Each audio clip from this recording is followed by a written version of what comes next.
அப்போஸ்தலனாகிய பவுல் ரோமாபுரியாருக்கு எழுதின நிருபத்திலே தன்னை 3 விதமாக அறிமுகப்படுத்துகிறார். இயேசு கிறிஸ்துவின் ஊழியக்காரன், அப்போஸ்தலனாகும்படி அழைக்கப்பட்டவன், தேவனுடைய சுவிசேஷத்திற்காக பிரித்தெடுக்கப்பட்டவன் என்று தன்னை அறிமுகப்படுத்துகிறார். இதில் பிரித்தெடுக்கப்படுதலை குறித்து நாம் இப்பொழுது சிந்திப்போம். அடுத்ததாக தேவனுடைய சுவிசேஷத்தை குறித்து சிந்திப்போம். லேவியராகமம் 20ஆம் அதிகாரத்திலே கர்த்தர் மோசேயின் மூலமாக இஸ்ரவேல் ஜனங்களுக்கு சொல்லுவது, நீங்கள் அவர்கள் தேசத்தை சுதந்தரிப்பீர்கள் என்று உங்களுடனே சொன்னேன். பாலும் தேனும் ஓடுகிற அந்த தேசத்தை உங்களுக்கு சுதந்திரமாக கொடுப்பேன். உங்களை மற்ற ஜனங்களை விட்டு பிரித்தெடுத்த உங்கள் தேவனாகிய கர்த்தர் நானே என்று சொல்கிறார். கர்த்தரே பிரித்தெடுக்கிறார் என்பதை நாம் அறிந்து கொள்ள முடியும். உபாகமம் 7ஆம் அதிகாரத்திலே மோசே இஸ்ரவேல் ஜனத்தாரிடம், நீ உன் தேவனாகிய கர்த்தருக்கு பரிசுத்த ஜனம், பூச்சக்கரத்தில் உள்ள எல்லா ஜனங்களிலும் உன் தேவனாகிய கர்த்தர் உன்னை தமக்கு சொந்தமாயிருக்கும்படி தெரிந்து கொண்டார். சகல ஜனங்களிலும் நீங்கள் திரட்சியான ஜனம் என்று கர்த்தர் உங்கள் பேரில் அன்பு வைத்து உங்களை தெரிந்து கொள்ளவில்லை. நீங்கள் சகல ஜனங்களிலும் கொஞ்சமாயிருந்தீர்கள். கர்த்தர் உங்களில் அன்பு கூர்ந்ததினாலும் உங்கள் பிதாக்களுக்கு இட்ட ஆணையை காக்க வேண்டும் என்பதினாலும் கர்த்தர் பலத்த கையினால் உங்களை புறப்பட பண்ணி அடிமைத்தன வீடாகிய எகிப்தினின்றும் அதன் ராஜாவான பார்வோனின் கையினின்றும் உங்களை மீட்டு கொண்டார். கர்த்தர் பிரித்தெடுத்ததின் தெரிந்து கொண்டதின் அடிப்படை, சகல ஜனங்களிலும் இஸ்ரவேல் ஜனம் திரட்சியான ஜனம் என்பதனால் அல்ல. கர்த்தர் சகல ஜனங்களிலும் கொஞ்சமாயிருந்த இஸ்ரவேல் ஜனத்தின் மேல் அன்பு கூர்ந்ததினாலும் கர்த்தர் இஸ்ரவேல் ஜனத்தாரின் பிதாக்களுக்கு இட்ட ஆணையை காக்க வேண்டும் என்பதினாலும் அவர்களை பிரித்தெடுத்தார். கர்த்தர் பிரித்தெடுத்ததின் தெரிந்து கொண்டதின் அனுகூலம், கர்த்தர் பிரித்தெடுத்ததின் தெரிந்து கொண்டதின் நன்மைகள். கர்த்தர் பலத்த கையினால் இஸ்ரவேல் ஜனத்தை அடிமைத்தன வீடாகிய எகிப்தினின்று புறப்பட பண்ணினார். எகிப்தின் ராஜாவான பார்வோனின் கையினின்று இஸ்ரவேலரை மீட்டு கொண்டார். என்னாகமம் 3ஆம் அதிகாரத்திலே கர்த்தர் மோசேயிடம் கூறுகிறார், இஸ்ரவேல் புத்திரரிலுள்ள முதற்பேரான யாவுக்கும் பதிலாக லேவியரையும், இஸ்ரவேல் புத்திரரின் மிருக ஜீவன்களிலுள்ள தலையீற்றான யாவுக்கும் பதிலாக லேவியரின் மிருக ஜீவன்களையும் எனக்கென்று பிரித்தெடு, நான் கர்த்தர் என்றார். கர்த்தர் பிரித்தெடுப்பதின் நோக்கம், முதலாவது, கர்த்தர் தனக்கென்று பிரித்தெடுக்கிறார். இதே அதிகாரத்தில் 45ஆம் வசனத்தில் வாசிக்கிறோம், நீ இஸ்ரவேல் புத்திரரில் உள்ள முதற்பேரான யாவருக்கும் பதிலாக லேவியரையும் அவர்களுடைய மிருக ஜீவன்களுக்கு பதிலாக லேவியரின் மிருக ஜீவன்களையும் பிரித்தெடு, லேவியர் என்னுடையவர்களாயிருப்பார்கள், நான் கர்த்தர் என்று கூறுகிறார். லேவியராகமம் 20ஆம் அதிகாரத்தில் கர்த்தர் மோசேயின் மூலமாக இஸ்ரவேல் ஜனங்களுக்கு சொல்லுகிற காரியம், கர்த்தராகிய நான் பரிசுத்தராயிருக்கிறபடியினாலே நீங்களும் எனக்கேற்ற பரிசுத்தவான்களாயிருப்பீர்களாக, நீங்கள் என்னுடையவர்களாயிருக்கும்படிக்கு உங்களை மற்ற ஜனங்களை விட்டு பிரித்தெடுத்தேன். இன்னும் என்னாகமம் 8ஆம் அதிகாரத்தில் கர்த்தர் மோசேயிடம், இப்படி நீ லேவியரை இஸ்ரவேல் புத்திரரிலிருந்து பிரித்தெடுக்க கடவாய், லேவியர் என்னுடையவர்களாயிருப்பார்கள். 1 ராஜாக்கள் 8ஆம் அதிகாரத்தில் சாலமோன் ராஜா கர்த்தரிடம், கர்த்தராகிய ஆண்டவரே, நீர் எங்கள் பிதாக்களை எகிப்திலிருந்து புறப்பட பண்ணும்போது உம்முடைய தாசனாகிய மோசேயை கொண்டு சொன்னபடியே தேவரீர் பூமியின் சகல ஜனங்களிலும் அவர்களை உமக்கு சுதந்திரமாக பிரித்தெடுத்தீரே என்று விண்ணப்பம் பண்ணினான். கர்த்தர் தன்னுடைய சுதந்திரமாக பிரித்தெடுத்தார். யாத்திராகமம் 28ஆம் அதிகாரத்தில் கர்த்தர் மோசேயிடம் கூறுகிற ஒரு காரியம், உன் சகோதரனாகிய ஆரோன் எனக்கு ஆசாரிய ஊழியம் செய்யும்படிக்கு நீ ஆரோனையும் அவனோடே கூட அவன் குமாரராகிய நாதாப், அபியூ, எலெயாசர், இத்தாமார் என்னும் ஆரோனின் குமாரரையும் இஸ்ரவேல் புத்திரரிலிருந்து பிரித்து உன்னிடத்தில் சேர்த்து கொள்வாயாக. கர்த்தர் ஆரோனையும் அவன் குமாரரையும் ஆசாரிய ஊழியத்திற்கு பிரித்தெடுத்தார். அம்ராமின் குமாரர் ஆரோன், மோசே என்பவர்கள். ஆரோனும் அவன் குமாரரும் பரிசுத்தத்திற்கு பரிசுத்தமான ஸ்தலத்தை என்றைக்கும் பரிசுத்தமாய் காக்கிறதற்கும் என்றைக்கும் கர்த்தருக்கு முன்பாக தூபம் காட்டுகிறதற்கும் அவருக்கு ஆராதனை செய்கிறதற்கும் அவர் நாமத்திலே ஆசீர்வாதம் கொடுக்கிறதற்கும் பிரித்து வைக்கப்பட்டார்கள். கர்த்தர் ஆரோனையும் அவன் குமாரரையும் ஆசாரிய ஊழியத்திற்கு பிரித்தெடுத்ததில் பரிசுத்தமான ஸ்தலத்தை என்றைக்கும் பரிசுத்தமாய் காக்க வேண்டியது அவர்களுடைய கடமையாயிருந்தது. என்றைக்கும் கர்த்தருக்கு முன்பாக தூபம் காட்ட வேண்டியதாயிருந்தது. என்றைக்கும் கர்த்தருக்கு ஆராதனை செய்ய பிரித்தெடுத்தார். கர்த்தருடைய நாமத்திலே ஜனங்களை ஆசீர்வதிக்கும்படி பிரித்தெடுத்தார். எஸ்ரா 8ஆம் அதிகாரத்தில் எஸ்ரா ஆசாரியரின் தலைவரிலே 12 பேராகிய செரேபியாவையும் அஷ்பியாவையும் அவர்கள் சகோதரரிலே 10 பேரையும் பிரித்தெடுத்து, ராஜாவும் அவருடைய ஆலோசனைக்காரரும் அவருடைய பிரபுக்களும் அங்கே இருந்த சகல இஸ்ரவேலரும் எங்கள் தேவனுடைய ஆலயத்திற்கென்று எடுத்து கொடுத்த காணிக்கையாகிய வெள்ளியையும் பொன்னையும் பனிமூட்டுகளையும் அவர்களிடத்தில் நிறுத்து கொடுத்தேன்.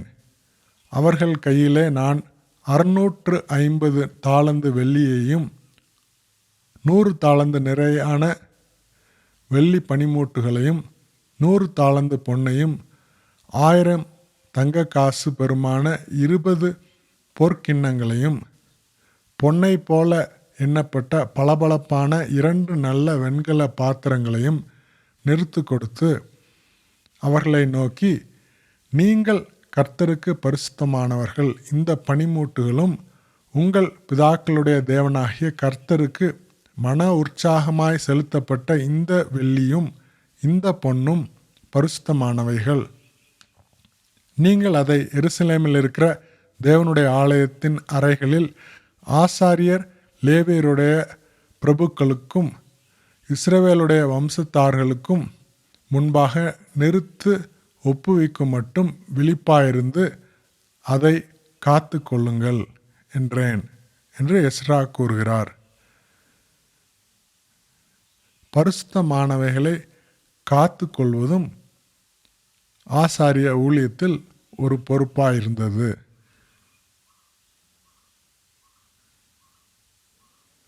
என்னாகமம் 8ஆம் அதிகாரத்தில் கர்த்தர் மோசேயிடம் சொல்லுகிற ஒரு காரியத்தை பார்க்கிறோம்.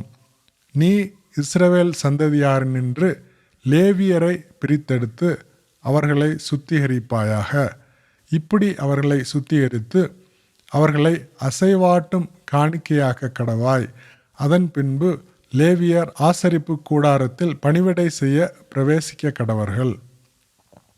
லேவியர் இஸ்ரவேல் புத்திரருடைய பணிவிடையை ஆசரிப்பு கூடாரத்தில் செய்யும்படிக்கும் இஸ்ரவேல் புத்திரருக்காக பாவ நிவிர்த்தி செய்யும்படிக்கும் இஸ்ரவேல் புத்திரர் தாங்களே பரிசுத்த ஸ்தலத்தில் சேருகிறதுனால் இஸ்ரவேல் புத்திரரில் வாதை உண்டாகாதபடிக்கும் லேவியரை அவர்களிலிருந்து எடுத்து ஆரோனுக்கும் அவன் குமாரனுக்கும் தத்தமாக கொடுத்தேன் என்றார். கர்த்தர் லேவியரை பணிவிடை செய்ய பிரித்தெடுத்தார். ஆசரிப்பு கூடாரத்தில் பணிவிடை செய்ய இஸ்ரவேல் புத்திரருக்காக பாவ நிவிர்த்தி செய்ய, ஆரோனுக்கும் அவன் குமாரருக்கும் உதவி செய்ய. உபாகமம் 10ஆம் அதிகாரத்தில் வாசிக்கிறோம். அக்காலத்திலே கர்த்தருடைய உடன்படிக்கை பெட்டியை சுமப்பதற்கும் இந்நாள் வரைக்கும் நடந்து வருகிறது போல கர்த்தருடைய சந்நிதியிலே நின்று அவருக்கு ஆராதனை செய்வதற்கும் அவர் நாமத்தை கொண்டு ஆசீர்வதிப்பதற்கும் கர்த்தர் லேவியின் கோத்திரத்தை பிரித்தெடுத்தார். கர்த்தருடைய உடன்படிக்கை பெட்டியை சுமப்பது லேவியராக பணிவிடை செய்பவர்களின் பொறுப்பாக இருந்தது. கர்த்தருக்கு ஆராதனை செய்வதும் கூட கர்த்தருடைய நாமத்திலே ஆசீர்வதிப்பதும் அவர்களுடைய பணியாயிருந்தது. 1 நாளாகமம் 25ஆம் அதிகாரம் 1ஆம் வசனம்.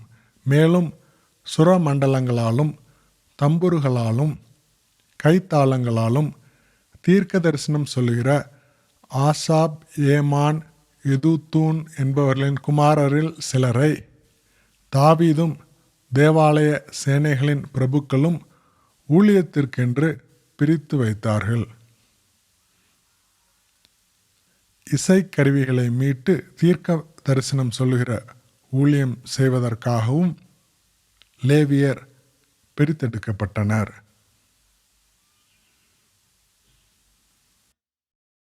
என்னாகமம் 31ஆம் அதிகாரத்தில் 3ஆம் வசனத்தில் இவ்வாறாக வாசிக்கிறோம். அப்பொழுது மோசே ஜனங்களை நோக்கி, கர்த்தர் நிமித்தம் மீதியானியரிடத்தில் பழிவாங்கும் பொருட்டு உங்களில் அவர்கள் மேல் யுத்தத்திற்கு போகத்தக்க மனிதரை பிரித்தெடுங்கள் என்று கூறுகிறார். கர்த்தர் நிமித்தம் யுத்தத்திற்கு போக மனிதரை பிரித்தெடுத்தார். புதிய ஏற்பாட்டில் அப்போஸ்தலர் நடபடிகளில் 13ஆம் அதிகாரத்தில் அந்தியோகியா பட்டணத்திலுள்ள சபையில் பர்னபாவும் நீகர் எனப்பட்ட சிமியோனும் சிரேனே ஊரானாகிய லூகியும் கார்பங்கு தேசாதிபதியாகிய ஏரோதுடனே கூட வளர்க்கப்பட்ட மனாயினும் சவுலும் தீர்க்கதரிசிகளாயும் போதகர்களாயும் இருந்தார்கள். அவர்கள் கர்த்தருக்கு ஆராதனை செய்து உபவாசித்து கொண்டிருக்கும் பொழுது பர்னபாவையும் சவுலையும், நான் அழைத்த ஊழியத்துக்காக அவர்களை பிரித்து விடுங்கள் என்று பரிசுத்த ஆவியானவர் திருவலம் பற்றினார்.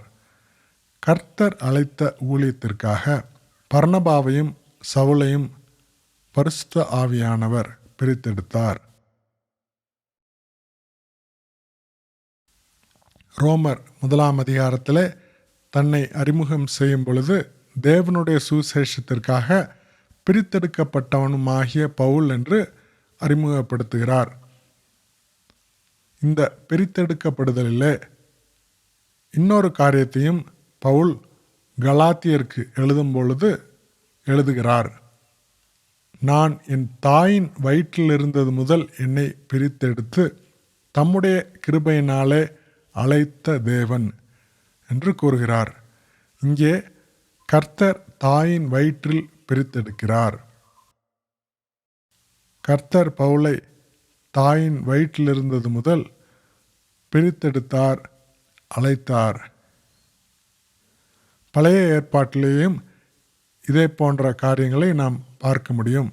ஏசாயா 49ஆம் அதிகாரத்தில் வாசிக்கிறோம். தீவுகளே எனக்கு செவி கொடுங்கள், தூரத்தில் இருக்கிற ஜனங்களே கவனியுங்கள். தாயின் கர்ப்பத்தில் இருந்தது முதல் கர்த்தர் என்னை அழைத்து, நான் என் தாயின் வயிற்றில் இருக்கையில் என் நாமத்தை பிரஸ்தாபப்படுத்தினார். யாக்கோபை தம்மிடத்தில் திரும்பும்படி நான் தாயின் கர்ப்பத்தில் இருந்தது முதல் கர்த்தர் தமக்கு தாசனாக என்னை உருவாக்கினார். கர்த்தர் தமது தாசனை தாயின் கர்ப்பத்தில் இருந்தது முதல் அழைத்தார். அவருடைய நாமத்தை, கர்த்தருடைய தாசனின் நாமத்தை பிரஸ்தாபப்படுத்தினார். எரேமியா 1ஆம் அதிகாரம் 5ஆம் வசனம். எரேமியாவிடம் கர்த்தர் கூறுகிறார், நான் உன்னை தாயின் வயிற்றில் உருவாக்கும் முன்னே உன்னை அறிந்தேன். நீ கர்ப்பத்திலிருந்து வெளிப்படும் முன்னே நான் உன்னை பரிசுத்தம் பண்ணி உன்னை ஜாதிகளுக்கு தீர்க்கதரிசியாக கட்டளையிட்டேன் என்று சொன்னார். கர்த்தர் எரேமியாவை தாயின் வயிற்றில் உருவாக்கும் முன்னே அறிந்தார், பரிசுத்தம் பண்ணினார், தீர்க்கதரிசியாக கட்டளையிட்டார். என்னாகமம் 6ஆம் அதிகாரத்தில் கர்த்தர் மோசேயை நோக்கி, நீ இஸ்ரவேல் புத்திரரோடே சொல்ல வேண்டியது என்னவென்றால், புருஷனாகிலும் ஸ்திரியாகிலும் கர்த்தருக்கென்று விரதம் பண்ணி கொண்டவர்களாயிருக்கும்படி நசரேய விரதமாகிய ஒரு விசேஷித்த பொருத்தனையை பண்ணினால், அப்படிப்பட்டவன் திராட்சை ரசத்தையும் மதுபானத்தையும் விலக கடவன். அவன் திராட்சை ரசத்தின் காடியையும் மற்ற மதுபானத்தின் காடியையும் திராட்சை ரசத்தினால் செய்த எவ்விதமான பானத்தையும் குடியாமலும், திராட்சை பழங்களையாவது திராட்சை வற்றல்களையாவது புசியாமலும், தான் நசரேயனாயிருக்கும் நாளெல்லாம் திராட்சை செடி விதை முதல் தோல் வரையிலும் உள்ளவைகளினால் செய்யப்பட்ட யாதொன்றையும் புசியாமலும் இருக்க கடவன். அவன் நசரேய விரதங்காக்கும் நாளெல்லாம் சவரன் கத்தி அவன் தலையிலே படலாகாது. அவன் கர்த்தருக்கென்று விரதங்காக்கும் காலம் நிறைவேறும் அளவும் பரிசுத்தமாயிருந்து தன் தலைமயிரை வளரவிடக் கடவன்.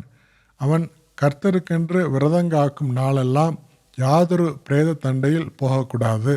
அவன் தன் தேவனுக்கென்று செய்த நசரேய விரதம் அவன் தலைமேல் இருக்கிறபடியால் மரணமடைந்த தன் தகப்பனாலாகிலும் தாயினாலாகிலும் சகோதரனாலாகிலும் சகோதரியினாலாகிலும் தன்னை தீட்டுப்படுத்தலாகாது.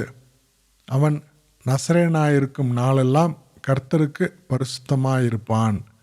இங்கே நசரேய விரதத்தை குறித்து நாம் பார்க்கிறோம். நியாயாதிபதிகள் 13ஆம் அதிகாரத்தில் இஸ்ரவேல் புத்திரர் மறுபடியும் கர்த்தரின் பார்வைக்கு பொல்லாப்பானதை செய்தபடியால் கர்த்தர் அவர்களை 40 வருஷமளவும் பெலிஸ்தியர் கையில் ஒப்பு கொடுத்தார். அப்பொழுது தான் வம்சத்தானாகிய சோரா ஊரானான ஒரு மனுஷன் இருந்தான். அவன் பேர் மனோவா. அவன் மனைவி பிள்ளை பெறாத மலடியாயிருந்தாள். கர்த்தருடைய தூதனானவர் அந்த ஸ்திரீக்கு தரிசனமாகி அவளை நோக்கி, இதோ பிள்ளை பெறாத மலடியான நீ கர்ப்பந்தரித்து ஒரு குமாரனை பெறுவாய்.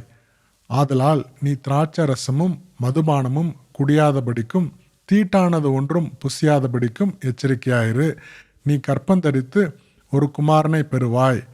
அவன் தலையின் மேல் சவரன் கத்தி படலாகாது. அந்த பிள்ளை பிறந்தது முதல் தேவனுக்கென்று நசரேயனாயிருப்பான். அவன் இஸ்ரவேலை பெலிஸ்தரின் கைக்கு நீங்களாக்கி ரட்சிக்க தொடங்குவான் என்றார். இங்கே கர்த்தர் சிம்சோனை பிறந்தது முதல் தேவனுக்கென்று நசரேயனாக பிரித்தெடுத்தார். புதிய ஏற்பாட்டில் லூக்கா 1ஆம் அதிகாரத்தில் நாம் பார்க்கிற ஒரு காரியம், கர்த்தருடைய தூதன் சகரியாவுக்கு தரிசனமாகி சகரியாவை நோக்கி, சகரியாவே பயப்படாதே, உன் வேண்டுதல் கேட்கப்பட்டது. உன் மனைவியாகிய எலிசபெத்து உனக்கு ஒரு குமாரனை பெறுவாள். யோவான் என்று பெயரிடுவாயாக. உனக்கு சந்தோஷமும் மகிழ்ச்சியும் உண்டாகும். அவன் பிறப்பு நிமித்தம் அநேகர் சந்தோஷப்படுவார்கள். அவன் கர்த்தருக்கு முன்பாக பெரியவனாயிருப்பான். திராட்சை ரசமும் மதுவும் குடியான். தன் தாயின் வயிற்றில் இருக்கும்போதே பரிசுத்த ஆவியினால் நிரப்பப்பட்டிருப்பான்.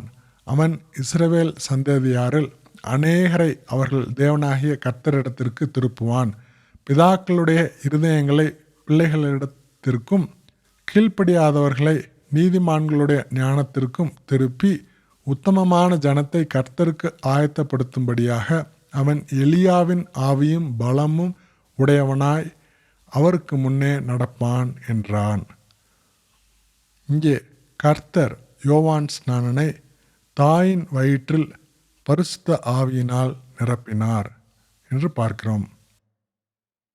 சங்கீதம் 139ஆம் அதிகாரத்தில் தாவீது கர்த்தரை நோக்கி, நீர் என் உள்ளந்திரியங்களை கை கொண்டிருக்கிறீர். என் தாயின் கர்ப்பத்தில் என்னை காப்பாற்றினீர். நான் பிரமிக்கத்தக்க அதிசயமாய் உண்டாக்கப்பட்டபடியால் உம்மை துதிப்பேன். உமது கிரியைகள் அதிசயமானவைகள். அது என் ஆத்மாவுக்கு நன்றாய் தெரியும். நான் ஒளிப்பிடத்திலே உண்டாக்கப்பட்டு பூமியின் தாழ்விடங்களிலே விசித்திர வினோதமாய் உருவாக்கப்பட்ட போது என் எலும்புகள் உமக்கு மறைவாயிருக்கவில்லை. என் கருவை உம்முடைய கண்கள் கண்டது. என் அவயவங்களில் ஒன்றாகிலும் இல்லாத போதே அவைகள் அனைத்தும் அவைகள் உருவேற்படும் நாட்களும் உமது புஸ்தகத்தில் எழுதியிருந்தது என்று கூறுவதை பார்க்கிறோம். கர்த்தர் தாவீதை தாயின் கர்ப்பத்தில் கண்டார், காப்பாற்றினார். தாவீது 22ஆம் சங்கீதத்தில் 22ஆம் சங்கீதம் 1ஆம் வசனம், என் தேவனே என் தேவனே ஏன் என்னை கைவிட்டீர் என்று துவங்குவதை நாம் அறிவோம். இயேசு கிறிஸ்து சிலுவையிலிருந்து அந்த வார்த்தைகளை கூறினதையும் நாம் அறிவோம். இந்த சங்கீதத்தின் 9ஆம் வசனத்தில் இவ்வாறாக வாசிக்கிறோம். நீரே என்னை கர்ப்பத்திலிருந்து எடுத்தவர். என் தாயின் முளைப்பாலை நான் உண்கையில் என்னை உம்முடைய பேரில் நம்பிக்கையாயிருக்க பண்ணினீர்.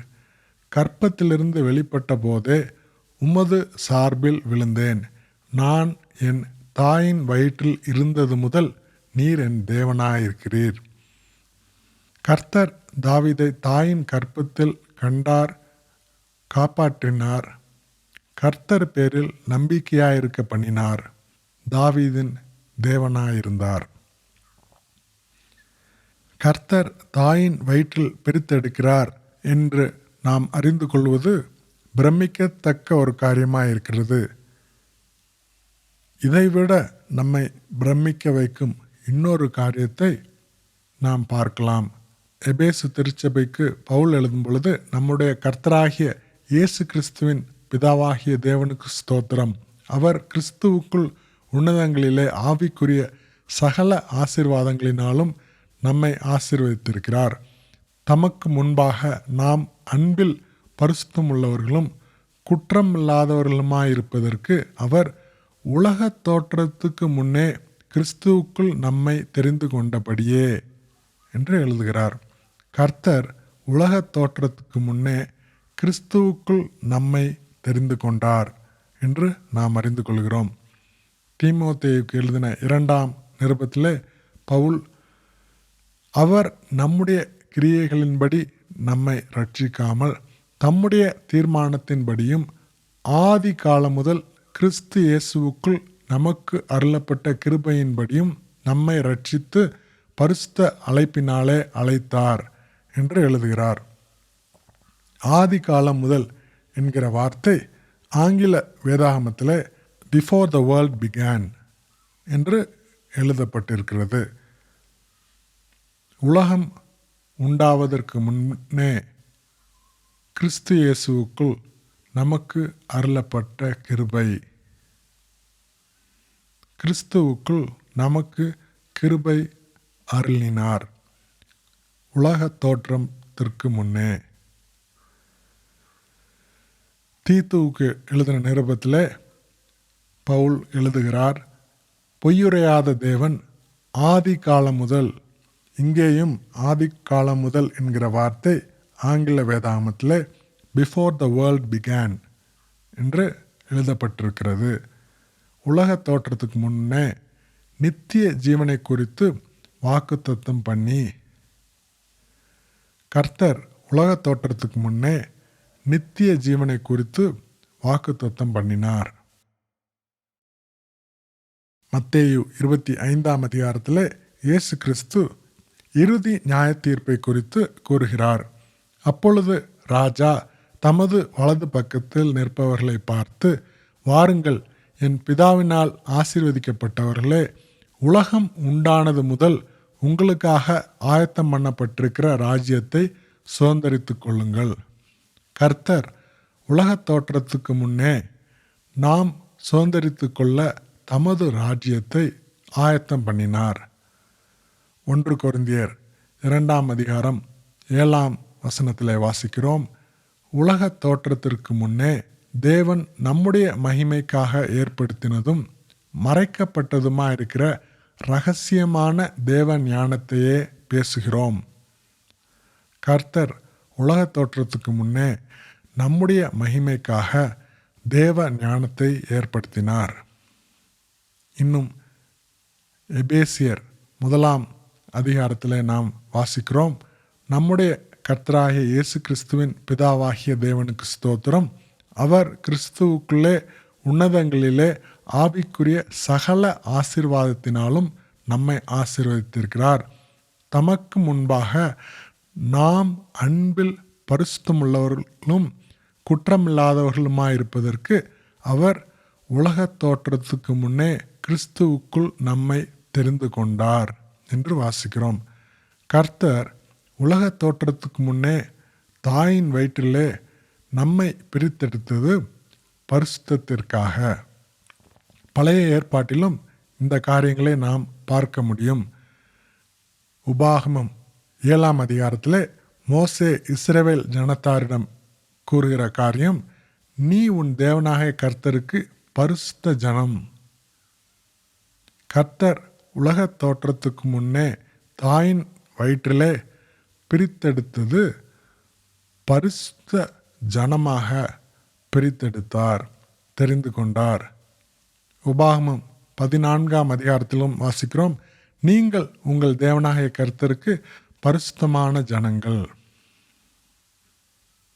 லேவியராகமம் 20ஆம் அதிகாரம் கர்த்தர் மோசேயின் மூலமாக இஸ்ரவேல் ஜனங்களுக்கு சொல்லுகிற காரியம், நீங்கள் அவர்கள் தேசத்தை சுதந்தரிப்பீர்கள் என்று உங்களுடனே சொன்னேன். பாலும் தேனும் ஓடுகிற அந்த தேசத்தை உங்களுக்கு சுதந்திரமாக கொடுப்பேன். உங்களை மற்ற ஜனங்களை விட்டு பிரித்தெடுத்த உங்கள் தேவனாகிய கர்த்தர் நானே. ஆகையால் சுத்தமான மிருகங்களுக்கும் அசுத்தமான மிருகங்களுக்கும் சுத்தமான பறவைகளுக்கும் அசுத்தமான பறவைகளுக்கும் நீங்கள் வித்தியாசம் பண்ணி, நான் உங்களுக்கு தீட்டாக என்ன சொல்லி விளக்கின மிருகங்களாலும் பறவைகளாலும் தரையிலே ஊறுகிற யாதொரு பிராணிகளாலும் உங்களை அருவருப்பாக்காதிருப்பீர்களாக. கர்த்தராகிய நான் பரிசுத்தராயிருக்கிறபடினாலே நீங்களும் எனக்கேற்ற பரிசுத்தவான்களாயிருப்பீர்களாக. நீங்கள் என்னுடையவர்களாயிருக்கும்படிக்கு உங்களை மற்ற ஜனங்களை விட்டு பிரித்தெடுத்தேன் என்று கூறுகிறார். இங்கே கர்த்தர் பரிசுத்தராயிருக்கிறபடியால் கர்த்தருக்கேற்ற பரிசுத்தவான்களாயிருக்க பிரித்தெடுத்தார் என்று நாம் அறிந்து கொள்கிறோம். லேவியராகமம் 11ஆம் அதிகாரத்திலே கர்த்தர் இஸ்ரவேல் ஜனங்களுக்கு கூறுகிற ஒரு காரியம், நான் உங்கள் தேவனாகிய கர்த்தர், நான் பரிசுத்தர். ஆகையால் தரையிலே ஊறுகிற எந்த பிராணிகளிலும் உங்களை தீட்டுப்படுத்தாமல் உங்களை பரிசுத்தமாக்கி கொண்டு பரிசுத்தராயிருப்பீர்களாக. நான் உங்கள் தேவனாயிருக்கும்படி உங்களை எகிப்து தேசத்திலிருந்து வரப்பண்ணின கர்த்தர், நான் பரிசுத்தர். ஆகையால் நீங்களும் பரிசுத்தராயிருப்பீர்களாக. லேவியராகமம் 19ஆம் அதிகாரத்தில் கர்த்தர் மோசேயை நோக்கி, நீ இஸ்ரவேல் புத்திரரின் சபை அனைத்தோடும் சொல்ல வேண்டியது என்னவென்றால், உங்கள் தேவனும் கர்த்தருமாகிய நான் பரிசுத்தர். ஆகையால் நீங்களும் பரிசுத்தராயிருங்கள். இதே காரியத்தை தான் பேதுரு எழுதின 1ஆம் நிருபத்திலே வாசிக்கிறோம். உங்களை அழைத்தவர் பரிசுத்தராயிருக்கிறது போல நீங்களும் உங்கள் நடக்கைகள் எல்லாவற்றிலேயும் பரிசுத்தராயிருங்கள். நான் பரிசுத்தர், ஆகையால் நீங்களும் பரிசுத்தராயிருங்கள் என்று எழுதியிருக்கிறது. தீத்துவுக்கு பவுல் எழுதும் பொழுது, அவர் நம்மை சகல அக்கிரமங்களினின்று மீட்டுக்கொண்டு தமக்குரிய சொந்த ஜனங்களாகவும் நற்கிரியைகளை செய்ய பக்தி வைராக்கியம் உள்ளவர்களாகவும் நம்மை சுத்திகரிக்கும்படி நமக்காக தம்மை தாமே ஒப்பு கொடுத்தார். நம்மை சுத்திகரிக்கும்படி நமக்காக தம்மை தாமே கர்த்தர் ஒப்பு கொடுத்தார். என்னாகமம் 8ஆம் அதிகாரத்தில் கர்த்தர் மோசேயிடம் கூறுகிற ஒரு காரியம், நீ இஸ்ரவேல் சந்ததியாரினின்று லேவியரை பிரித்தெடுத்து அவர்களை சுத்திகரிப்பாயாக. சுத்திகரிப்பதற்காக பிரித்தெடுக்கப்படுகிறோம். கொரிந்தியருக்கு எழுதின 2ஆம் நிருபத்திலே பவுல் எழுதுகிறார், அந்நிய நுகத்திலே அவிசுவாசிகளுடன் பிணைக்கப்படாதிருப்பீர்களாக. நீதிக்கும் அநீதிக்கும் சம்பந்தம் ஏது? ஒளிக்கும் இருளுக்கும் ஐக்கியம் ஏது? கிறிஸ்துவுக்கும் பேலியாளுக்கும் இசைவேது? அவிசுவாசியுடனே விசுவாசிக்கு பங்கேது? தேவனுடைய ஆலயத்துக்கும் விக்கிரகங்களுக்கும் சம்பந்தம் ஏது? நான் அவர்களுக்குள்ளே வாசம் பண்ணி அவர்களுக்குள்ளே உலாவி அவர்கள் தேவனாயிருப்பேன், அவர்கள் என் ஜனங்களாயிருப்பார்கள் என்று தேவன் சொன்னபடி நீங்கள் ஜீவனுள்ள தேவனுடைய ஆலயமாயிருக்கிறீர்கள். ஆகையால் நீங்கள் அவர்கள் நடுவிலிருந்து புறப்பட்டு பிரிந்து போய் அஸ்தமானதை தொடாதிருங்கள் என்று கர்த்தர் சொல்கிறார். அப்பொழுது நான் உங்களை ஏற்றுக்கொண்டு உங்களுக்கு பிதாவாயிருப்பேன், நீங்கள் எனக்கு குமாரரும் குமாரத்திகளுமாயிருப்பீர்கள் என்று சர்வ வல்லமையுள்ள கர்த்தர் சொல்கிறார். ஆகையால் அந்நிய நுகத்திலிருந்து பிரிந்து நாம் அசுத்தமானதை தொடாதிருக்க வேண்டும். நீதிக்கும் அநீதிக்கும் சம்பந்தம் ஏது? ஒளிக்கும் இருளுக்கும் ஐக்கியம் ஏது? கிறிஸ்துவுக்கும் பேலியாளுக்கும் இசைவேது? விசுவாசிக்கும் அவிசுவாசிக்கும் பங்கேது? தேவனுடைய ஆலயத்துக்கும் விக்கிரகங்களுக்கும் சம்பந்தம் ஏது? இப்படிப்பட்ட பிணைப்பு இருக்க முடியாது. நீதி நீதியோடு மட்டும்தான் பிணைக்கப்பட வேண்டும். ஒளி ஒளியோடு மட்டும்தான் ஐக்கியமாக வேண்டும். கிறிஸ்துவின் சீஷன் கிறிஸ்துவின் சீஷனோடு தான் இசைவோடு இருக்க முடியும். விசுவாசிக்கும் விசுவாசிக்கும் தான் பங்கு இருக்க முடியும். தேவனுடைய ஆலயம் தேவனுடைய ஆலயத்தோடு தான் சம்பந்தத்தோடு இருக்க முடியும்.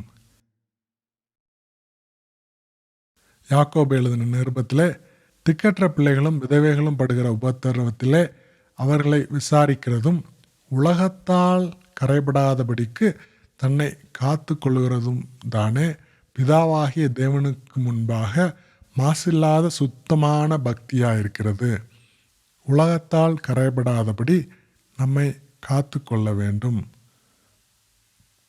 ரோமர் 12ஆம் அதிகாரத்திலே வாசிக்கிறோம், நீங்கள் இந்த பிரபஞ்சத்திற்கு ஒத்த வேஷம் தெரியாமல் இந்த பிரபஞ்சத்திற்கு உலகத்திற்கு ஒத்த வேஷம் தரிக்கக்கூடாது.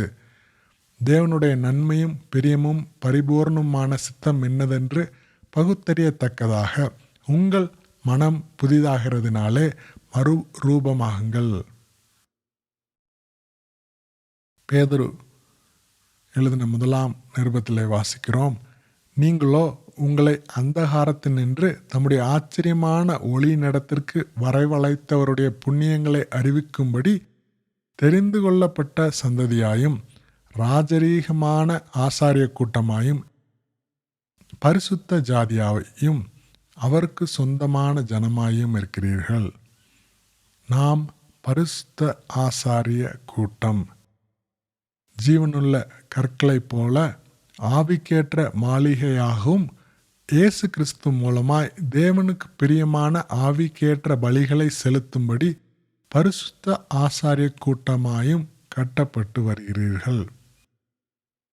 பிலிப்பியருக்கு பவுல் எழுதும்போது எழுதுகிறார், நான் வீணாக ஓடினதும் வீணாக பிரயாசப்பட்டதும் இல்லை என்கிற மகிழ்ச்சி கிறிஸ்துவின் நாளில் எனக்கு உண்டாயிருப்பதற்கு ஜீவ வசனத்தை பிடித்து கொண்டு உலகத்திலே சுடர்களைப் போல பிரகாசிக்கிற நீங்கள் கோணலும் மாறுபாடுமான சந்ததியின் நடுவிலே குற்றமற்றவர்களும் கபடற்றவர்களும் தேவனுடைய மாசற்ற பிள்ளைகளாயிருக்கும்படிக்கு எல்லாவற்றையும் முறுமுறுப்பில்லாமலும் தர்க்கிப்பில்லாமலும் செய்யுங்கள் என்று கூறுகிறார்.